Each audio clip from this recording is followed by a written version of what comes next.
sou a Catiane e hoje eu vou estar dando continuidade aos exercícios do conteúdo de força de interação. Antes de iniciar, eu gostaria de pedir que vocês dessem like no nosso vídeo e se inscrevessem no nosso canal para ajudar a gente com a nossa divulgação. Bom, hoje eu trouxe para vocês a questão número 6, que diz o seguinte: uma força horizontal F de 24 newtons mantém um bloco que pesa 10 newtons contra uma parede vertical. O bloco está inicialmente em repouso e os coeficientes de atrito entre a parede e o bloco valem 0,6 para o atrito estático e 0,4 para o de deslizamento. Com isso, essa questão nos pergunta o seguinte: o bloco entrará em movimento?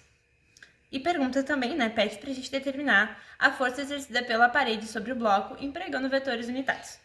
Assim como os demais exercícios trazidos até aqui sobre o conteúdo de Mecânica 1, eu trouxe o desenho, a simulação do desenho do exercício, e trouxe também os dados para que a gente consiga, os dados agrupados, para que a gente consiga identificar melhor esse exercício, que traz o bloco, contra essa parede vertical, com a força horizontal F de 24 newtons, o peso, enfim.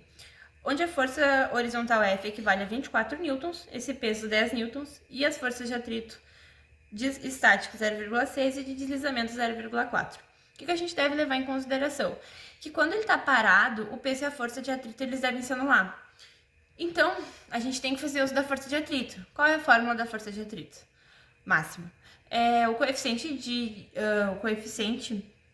de atrito estático vezes a força normal. A força normal é o mesmo valor da força horizontal F, que é 24 newtons. Então, quando a gente faz a substituição e multiplica esses 24 por 0,6, que é o atrito estático, a gente consegue descobrir que a força de atrito máxima equivale a 14,4 newtons. O que a gente deve levar em consideração? A pergunta A ali, que o bloco pergunta, se o bloco entrará em movimento, é uma questão bem fácil de ser levada em consideração. Se for de fácil visualização, o fato de que o peso deve ser menor que essa força de atrito. Porque se o peso for superior, esse bloco vai tender a descer, a cair. E se ele for inferior, o bloco vai ficar em repouso. Então, a gente sabe que a força-peso é 10 newtons e a gente acabou de descobrir que a força de atrito máxima é 14,4, a gente conseguiu decifrar, então, esse enigma dizendo que a força de atrito máxima é maior que o peso. Então, não, o bloco não entrará em movimento, ele só entraria em movimento se essa força de atrito máxima fosse menor que o peso.